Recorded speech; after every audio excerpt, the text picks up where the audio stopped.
Hello and welcome to the walkthrough for Waterville Modeling a Pond Ecosystem. As this is a brand new lesson, this walkthrough is going to be a little bit more in depth than some of the others, and I'm also going to highlight some things that might help you in teaching this, and we'll look at the actual teacher guide to point out those moments to you. So I've loaded the model. Things you might notice is that it's on the beta server and also that it's in edit mode. Because it's on the beta server, you'll find that this model loads a little bit slower than those on the regular SLNova server. And also because it's in edit mode, you know that you can see the code below. When your model loads, you might notice that your terrain is tucked away behind these two graphs. So the way to change it, you're going to click Edit Camera, you're going to click and drag your terrain out, and then click Lock Camera. If we look at what is in Spaceland up here, we'll see that there's the traditional Setup and Forever buttons that you should be familiar with at this point. Setup populates the world, and Forever runs the model for as long as Forever is toggled. You also have buttons to run this for a year, run it for 3 years, or run it for 5 years. There are data boxes along the side that count the number of algae, minnow, bass, the total creatures, the total oxygen, the time the model has been running. There's a slider where you can choose how much land is cultivated, from 0 cultivated land to 400 acres. You also have a button here that can wipe the graphs.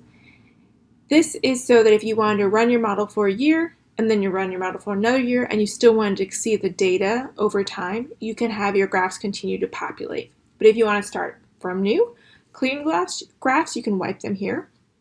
You also notice that there's 2 graphs, one that looks at oxygen level and one that looks at population.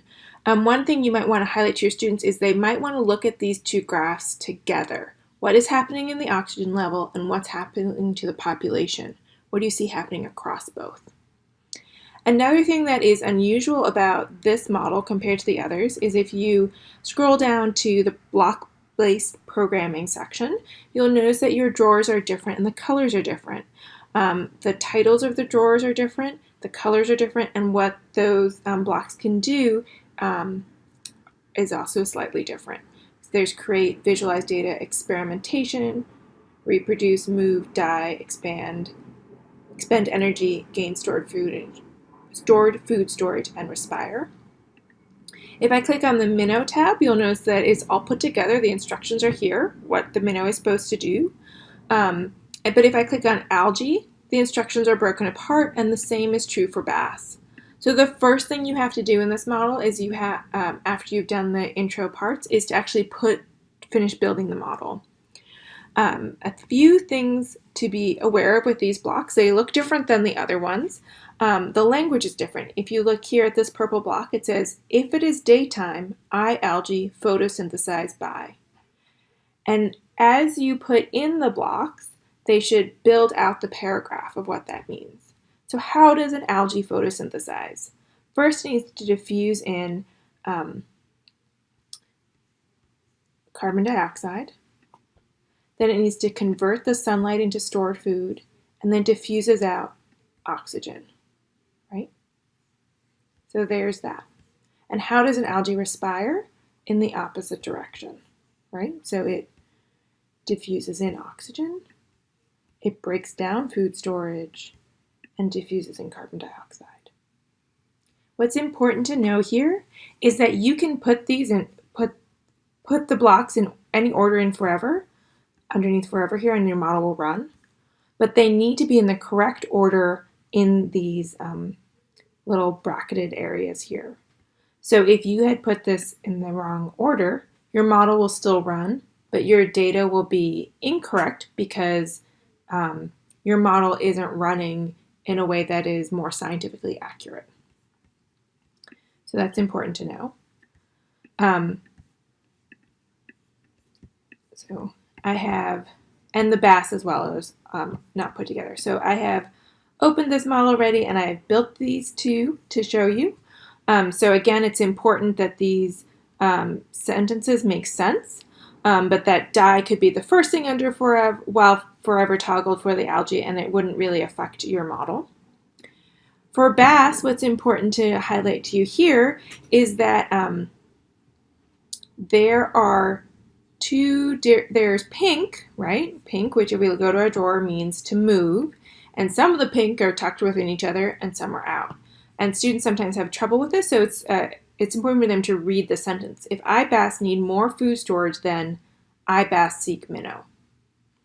That's a complete thought. If I need more food storage, I'm going to find my food source, versus you don't need in there, IBAS swim only if I have enough energy, because swimming is not contingent on if I need more food storage. It's only contingent on if I have enough energy. So that's out here.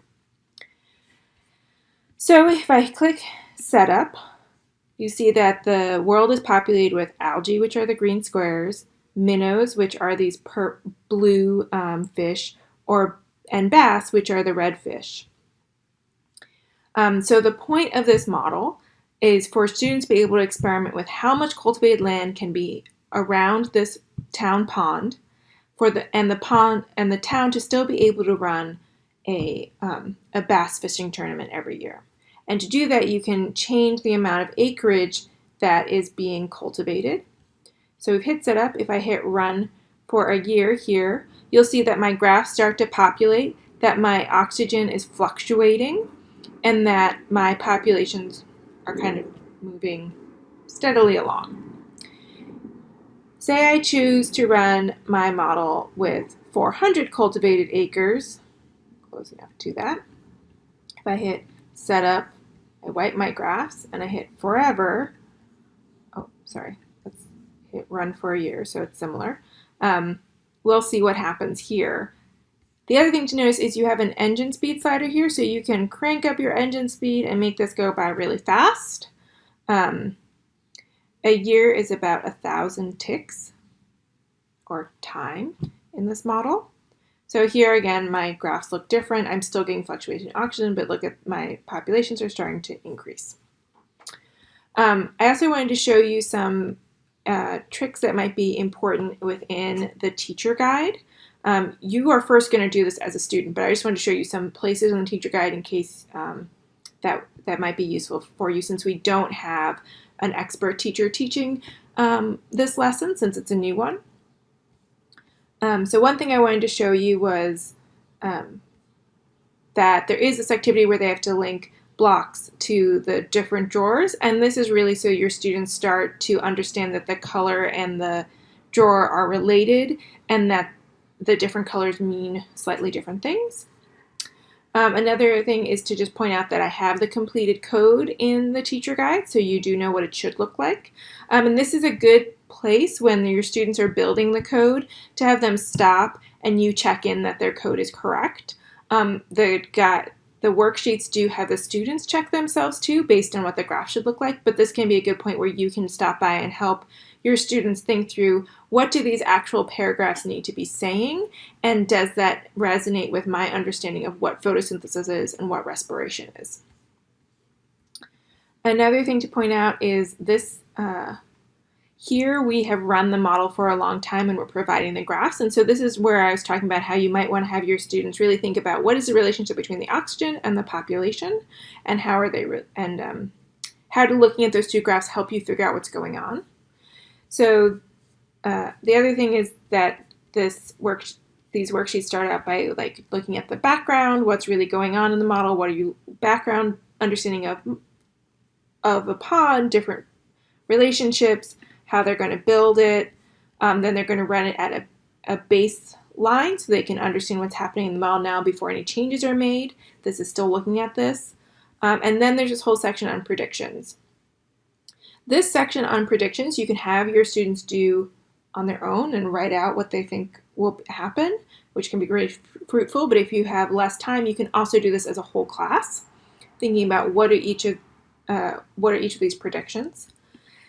Students also have to collect data. You can have your student pairs collect all of the data, or you can break your student pairs into different groups. So one group maybe is doing the 50 acres while another is doing 200, and they're filling out the chart. You could make this into a Google sheet so that your class can share data across each other, or you could do this by hand and then share out going from group to group.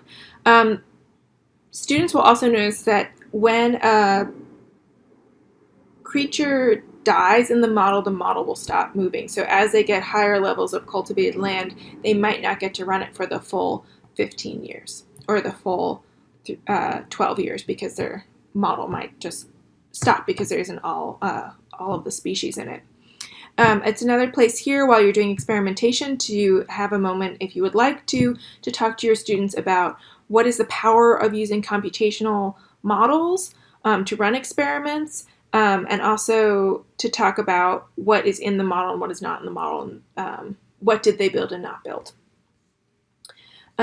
I've also provided within the worksheets a place for where students can hand graph their data. If you are doing a Google spreadsheet or you're doing an Excel sheet, you can do this together as a whole class, or you could have the students individually graph their data. And if you're not doing it, you don't have to print these sheets. And then there's a data analysis question, which asks them to think about their data that they've collected. And then there's 2 concluding questions. So 2 CER questions, and that's one right after the other. So I just wanted to give you a brief overview of that along with the model.